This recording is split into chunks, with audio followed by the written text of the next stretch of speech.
Australia. Jadi nilai kekhususan kearifan lokal Aceh yang berkarakter Islam, uronyo memandum kagadah nilai-nilai keasliannya, kagadah nilai-nilai kearifannya. Bahkan karena na faktor ekmono na bangsa luar yang dicoba untuk dikelabe ya, dipegadah nilai-nilai kearifan lokal Islam di Acehnya, karakter urang Acehnya kagadah. Gadahnya ke maka bonona tuh kan. Gadahnya pereta mita, yang relahnya pereta pegot. Pereta tetap.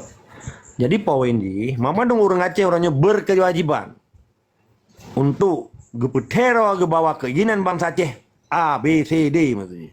Keinginan bangsa Aceh itu perlu merdeka. Hanya so yang larang sebetulnya. Asal baik pegang kekerasan.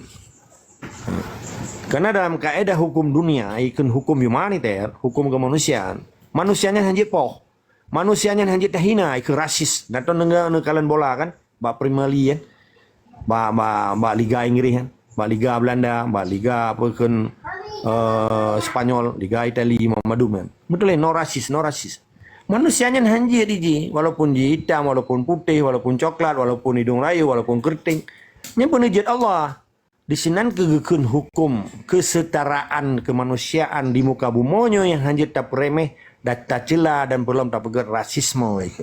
No rasis in the world. No room. Hana tempat lain rasis di dunianya. Jadi hak bangsa Papua, hak bangsa Aceh, hak bangsa Jawa, hak bangsa Sunda, hak bangsa-bangsa di Nusantaranya. Ketika terjadi kekacauan, ikut krodit, ikut kolaps, hambruk. Nyo hana manusia yang jetham, hana manusia yang jelawan, hanya dipasrah bertukuk lutut di bawah kekuasaan Tuhan yang Maha Kuasa, Allah yang Maha Esa. Jadi ketika muronyo terjadi dinamika politik dengan berbagai propaganda di pengun urang Aceh, di pemain urang Aceh, di pemembe